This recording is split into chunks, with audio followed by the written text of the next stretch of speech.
This year's World Cup is different.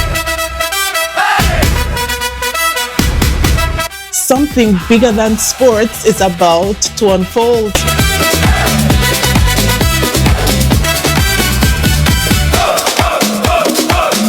And among the nations stepping onto that field are two countries that I will be watching very closely.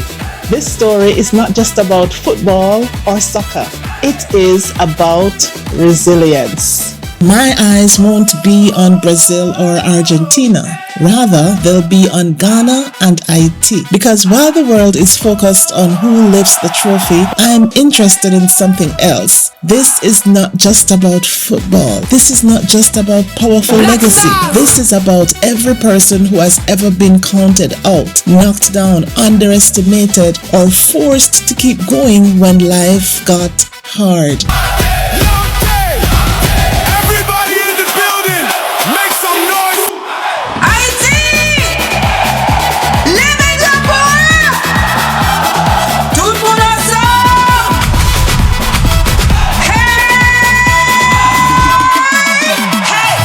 This is about you, so stay with me.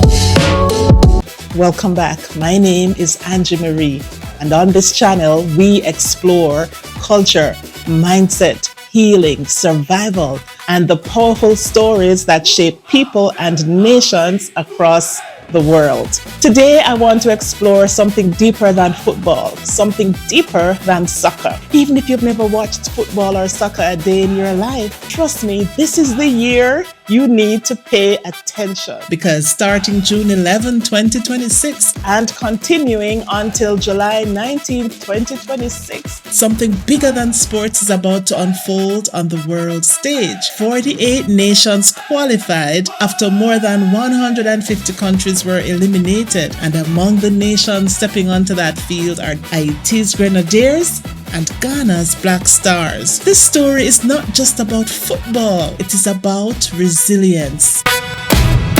Listen, we all know that some nations arrive at the World Cup carrying generations of football systems, experience, infrastructure, and legacy behind them. Brazil has qualified for every single World Cup that has ever taken place from 1930 until now. Every 4 years, we have a World Cup. And so far, there have been 23, and Brazil qualified for every single World Cup. That's powerful, right? And that's why Brazil is one of the favorites for the world. Brazil stand out as a big giant. Think about that for a moment. Nearly 100 years of experience on football's biggest stage. That's Brazil. 5 World Cup titles, a dynasty built over generations. Germany has won 4 times. Italy has won 4 times. Argentina has won 3 times. France has won twice. These nations are giants of the game. They have history, resources, systems, coaches, academies, and football cultures that have developed over decades and decades. And yet, every World Cup, the world also watches smaller nations walk onto the exact same field carrying something different: spirit, hunger, faith, hope, resilience. This year, 2 of my favorites made it. Ghana, Black Stars, and Haiti's Grenadiers, Nula. So this story is not just about football or soccer. This is about resilience. If this resonates with you, please go ahead and subscribe to this channel and hit that notification bell so you will not miss any of my content. Also, please like this video, share it with whomever you choose, and please feel free to leave your comment. I would want to hear what is your favorite teams and how you feel about soccer or football. So please do not be shy. Go ahead and leave your comment and join our growing community. I really appreciate you. So we're left with 48 countries competing for this cup, this World Cup. My own country, Jamaica, did not make it this time around. Jamaica made it to the World Cup once in our history, and that was in 1998. But so be it, one day the Reggae Boys will get back on the field. I want us to look beyond rankings, trophies, statistics, and explore the whole issue of resilience. So let's continue. Think about this for a moment. It has been more than 50 years, 52 years to be exact, since Haiti last qualified for a World Cup. That is before any of the players were even born. And that is also before many of you who are watching me were born. Entire generations grew up never seeing Haiti on football's biggest stage. However, the dream somehow survived in spite of political instability, economic struggles, natural disasters, and difficult seasons. The spirit somehow survived, and now Haiti is back on the world stage. That matters, not just for football fans, not just for Haitians, but for every person who understands what it feels like to keep believing through difficult seasons, to keep facing giants and being determined not to give up, not to lose faith, not to lose hope, but to keep pressing on. Ghana's journey tells another powerful story, a story of inspiration. Since making their World Cup debut in 2006, Ghana's Black Stars has become one of Africa's most respected teams. Listen to what Ghana did. During their very first World Cup appearance, Ghana advanced to the round of 16. Woohoo! Becoming the only African team to make it out of the group stage that year. Then in 2010, during only their second appearance ever, Ghana reached the quarterfinals. One match away from making history. One match away from becoming the first African nation to reach the semi-finals of a World Cup. Not because the odds favored them, not because they had the biggest football systems in the world, but because resilience creates people who refuse to quit.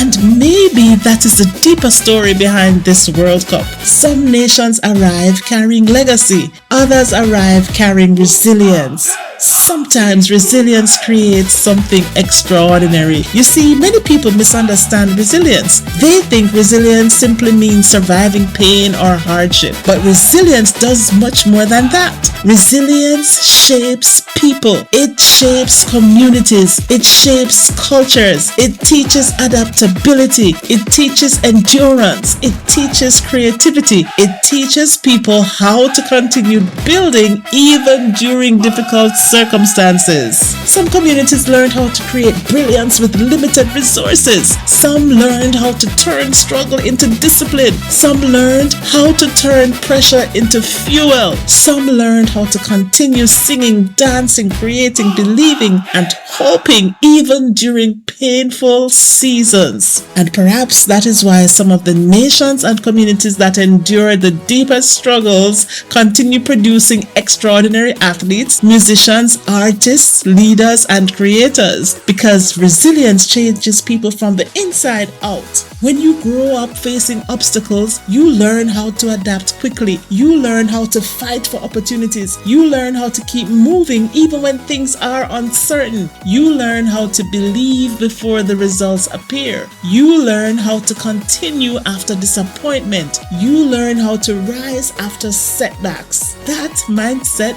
matters in football. That mindset matters in life. Because football is not just talent. Football is also about mindset. It is about mentality. It is about composure under pressure. It is about teamwork. It is about discipline. It is about recovering after mistakes. It is about continuing to fight when the score is against you. It is about believing there is still hope even when the odds look impossible. That is resilience. And honestly, many resilient nations do not obsess over rankings the same way others do.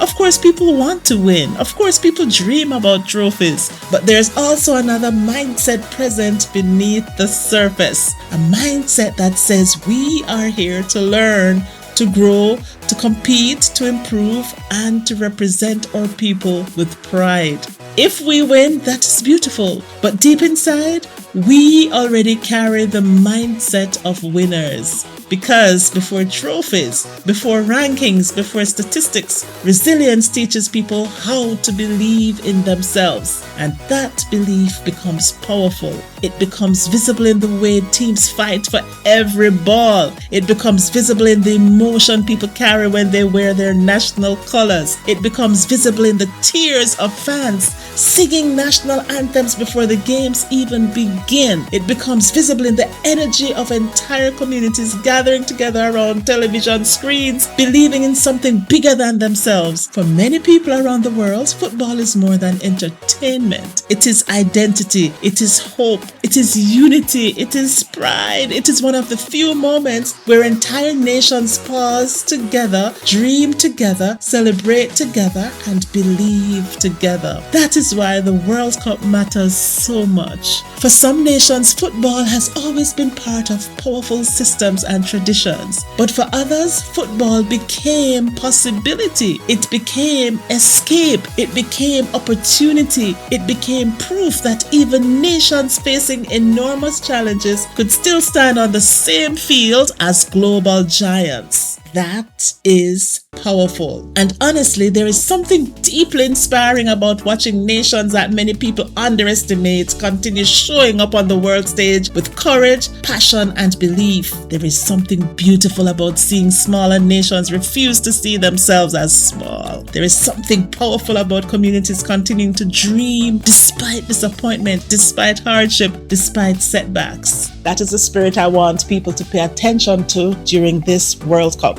Yes, enjoy the goals. Yes, enjoy the skill. Yes, enjoy the famous teams and legendary players. But also pay attention to the deeper human story unfolding beneath the surface. Pay attention to nations carrying generations of perseverance onto the field. Pay attention to players representing communities that fought through hardship.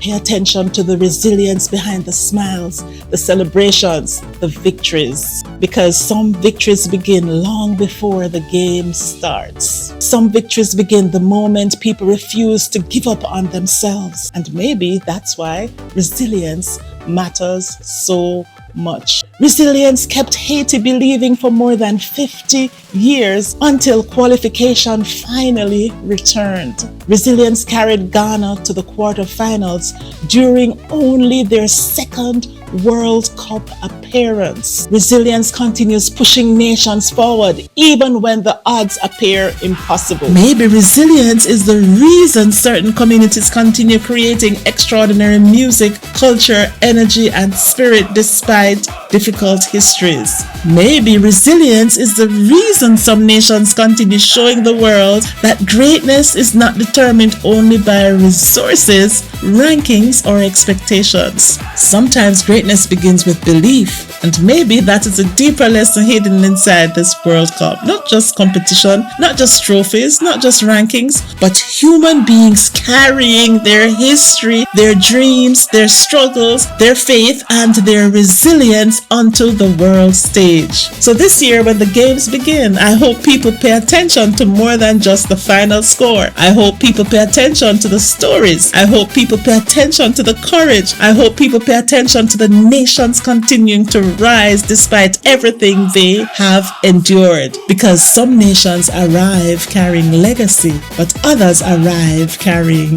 resilience. And sometimes resilience creates something extraordinary. Hope to see you again during the World Cup. Haiti's first match will be on June 13 when they'll play against Scotland. And Ghana's first match will be on June 17 where they will meet Panama.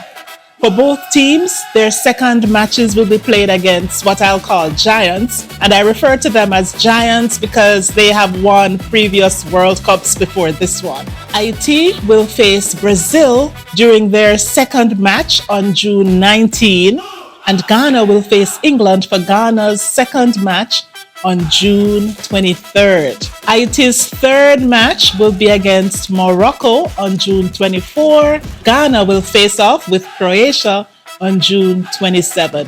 Friends, please note that all match dates and times I refer to in this video are based on US Eastern Time. So be sure to adjust for your local time zone because we definitely don't want to miss any of the matches. So thanks once again for staying with me throughout this video. If you have not yet subscribed to this channel, please go ahead and hit that subscribe button and the notification bell to be alerted each time I post new videos. Also, please remember to like this video, leave a comment, let me know what teams you support and how you're feeling about this video. And I'll see you soon in the next one. Thank you so much. I hope to see you soon before the World Cup and also during the World Cup. This is Angie Marie. Have a great day.